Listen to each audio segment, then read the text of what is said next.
Yeah, so I just want to give another shout out to Foresight, the community, Allison, the whole staff. It's incredible to really see the organization grow and continue to attract some of the best minds in technology, as well as thinking about where tech can take us into the future. So it's pretty cool to actually have been a fellow and really be inspired by a lot of these ideas and find a home to incubate them and push them forward. And then hopefully today, I think I want to extend the conversation a little bit towards. So, who here has heard about defensive accelerationism? It's been a topic, and I'm sure this question's been asked a couple times. I just want to check in. Right on. Sweet. So, one of the things, so my background's in neuroscience, and the reason I got into neuroscience was because I saw the compression of many revolutions within a very short period of time. The molecular biological revolution, um, the computing revolution, maybe now even an artificial intelligence revolution.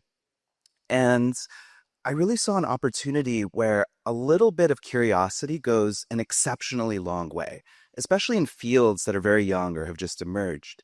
Now, having spent a lot of time doing research at the intersection of applied clinical stuff as well as trying to build new types of tech or engineering or products to bring these things together, oftentimes builders in this space will be pretty disillusioned when you realize that technology is just being advanced for technology's sake.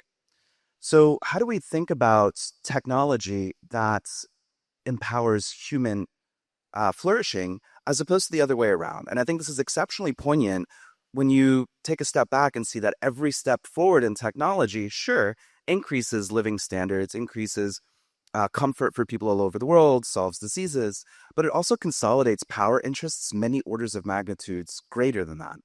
So, how do we think about power? How do we think about the trajectory of that power? And how do we think about engineering technology that balances the two? So, defensive accelerationism is a way of confronting the existential risks of rapid technological progress by developing along areas that can reduce those risks, right? So, for example, better encryption for BCIs so that when we do interact with other minds in artificial settings, that we're the ones that are providing inputs as opposed to, say, for example, getting memes beamed into our head or reducing agency. Um, and also this idea too, where technology really is something that you have, right? And it's something that could be taken away. So where does that intersection really lie? I mean, you can't really lose who you are. So how about we start thinking about embedding humans uh, into technology as much as embedding technology into humans? So the way that we think about it is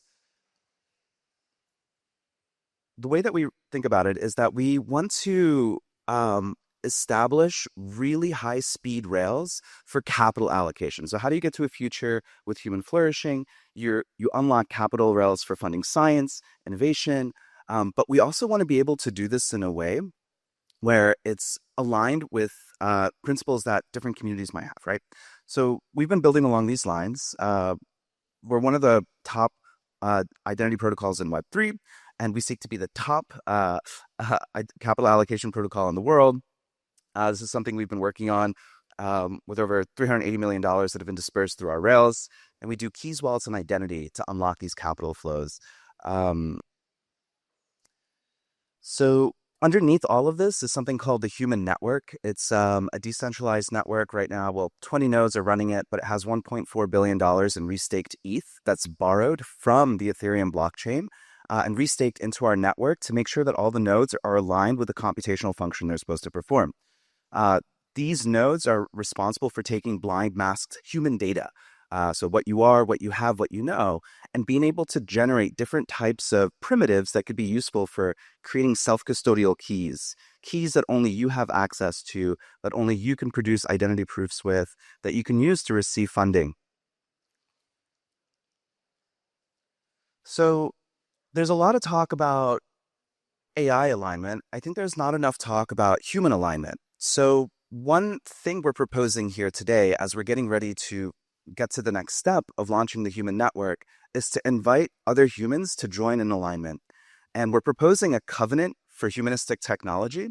This involves a series of principles that will be sourced from the community. We already have a couple already, such as crypto key self-custody as a natural right.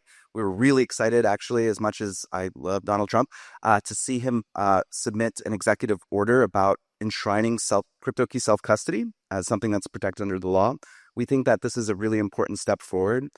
Things like personhood, things like right to prosperity, default privacy on the internet. So these are all really lofty goals, but if you take a step back to like say like 1776 or back to the Magna Carta, back then a lot of these rights were just considered self-evident. They're not really that new. They're just being upgraded to meet the demands of technology today. So how do we take these natural rights that we expect social contracts written on paper and really enforce them in commitments that we can all hold technology accountable to? So what we're doing is we're inviting a couple different tracks of contributions from academics, activists. We're working with folks that are doing direct aid currently. We're also working with AI artists that have contributed some really some work that really describes the visual story that we're trying to explore here about how you can interact with technology, and builders as well. So the idea here is we want to channel this collective action and manifest a future that really, I think, aligns with what we want to see in terms of humans. So if you're interested in earning equity in the network, interested in contributing, getting a platform for human-aligned technology, this is something that we're sourcing contributions for. You can scan the QR code. I'll be in the back if you want to chat a little bit more about this and tell me what you think is human-aligned technology. Thank you.